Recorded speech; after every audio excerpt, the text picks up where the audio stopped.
Oh. Yeah. Do 30 units. These different needles.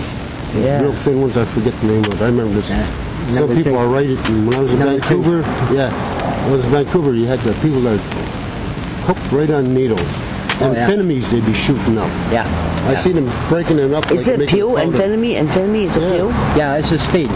Speed, yeah. Oh. They'd be smashing those up. Yeah. And I was real hungover one morning, and I got to go to work. I was working for the Salvation Army. $6 an hour, that's good money back then. I thought, well, let me try that. And then I got sick, Foam came out of my mouth. I got to go lay down. I lay down, next thing you know, it's 3 o'clock in the afternoon. Didn't even make it to work. But I took a cab to work to pick up my check. It was a Friday. Have you been to Vancouver? Oh yeah, a couple of times. You been there? Yeah, I lived in Vancouver by Kitsilano Beach. So you know Haston what? Yeah. Haston, Maine. Haston, Maine? Oh yeah. You know that place too? Carnegie Center. It's a drug area, eh? Gastown. I lived in all those hotels there. Yeah.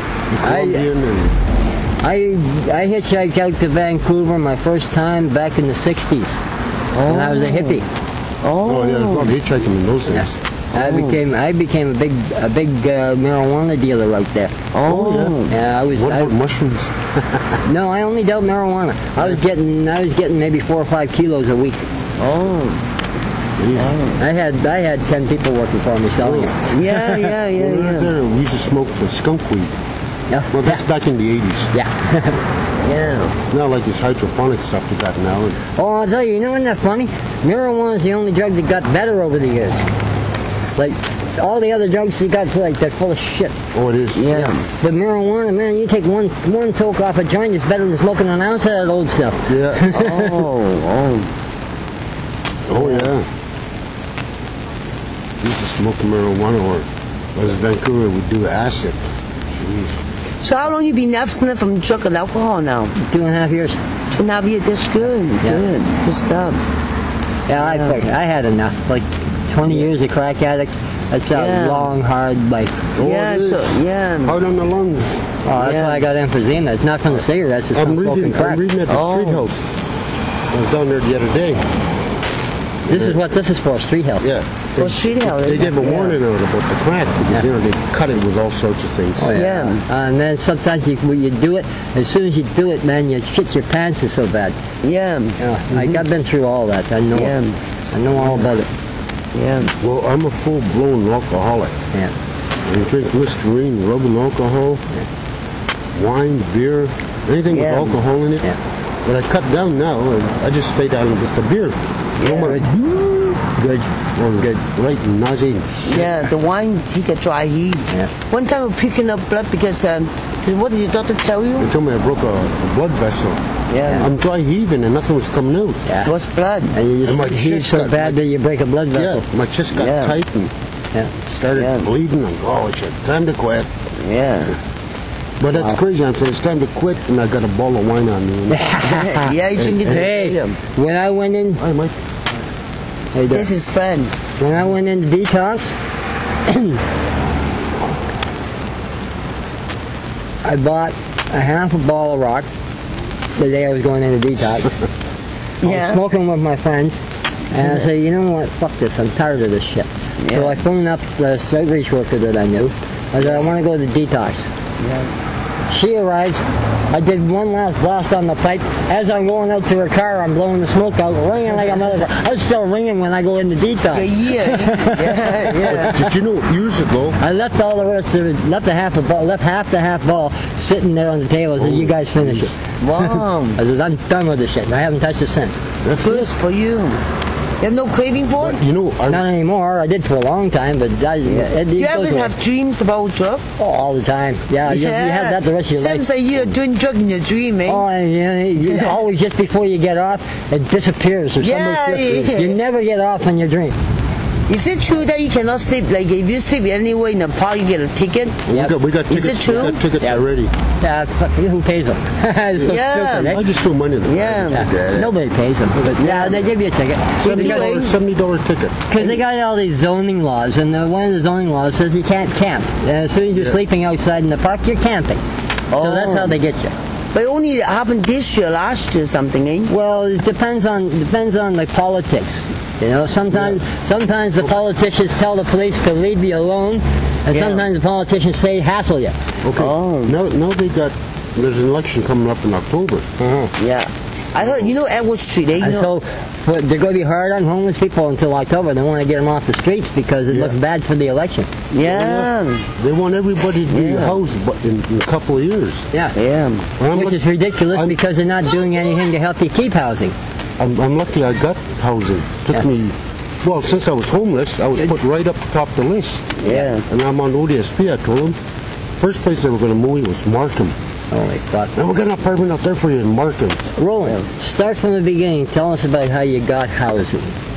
I went to Street Connection, or Street Housing, or Connection, or whatever it is. Housing Connection, This is 4 years ago. Put my application in, and I checked, and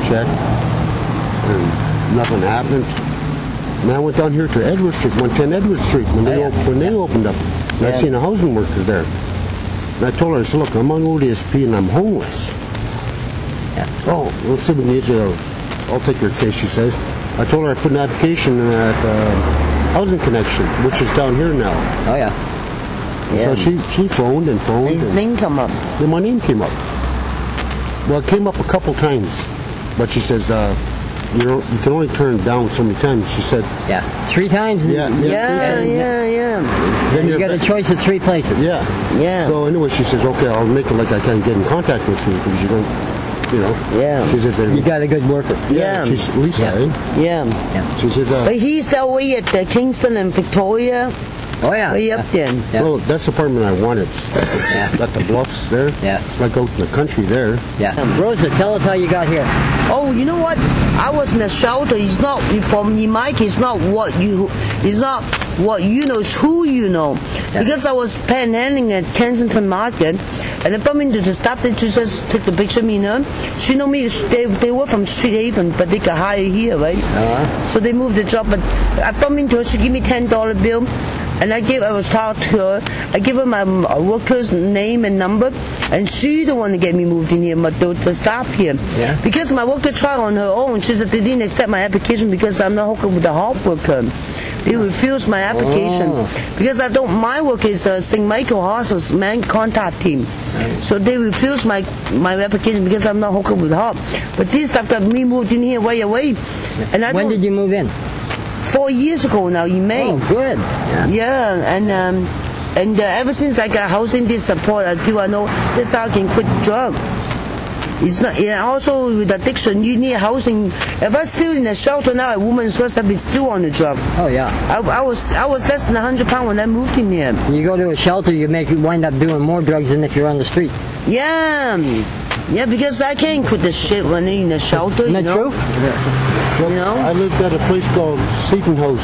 Oh shit, that hellhole? The Annex. The harm reduction one. The harm reduction. They give you a drink every 90 minutes.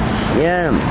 And I think that's a waste because I've seen so many men die in that place. They still go and drinking that Chinese cooking wine and Listerine, come back bombed. Yeah. They're not helping. They got no alcohol counselors there. Yeah. No, that place is the perfect example of what not to do for homeless people. They wanted me to stay inside all day in order to get my little shot of wine. They got this big TV set. Yeah. And you sit there, wait for your meal, your drink. Bored as hell. Yeah, so I'm looking out.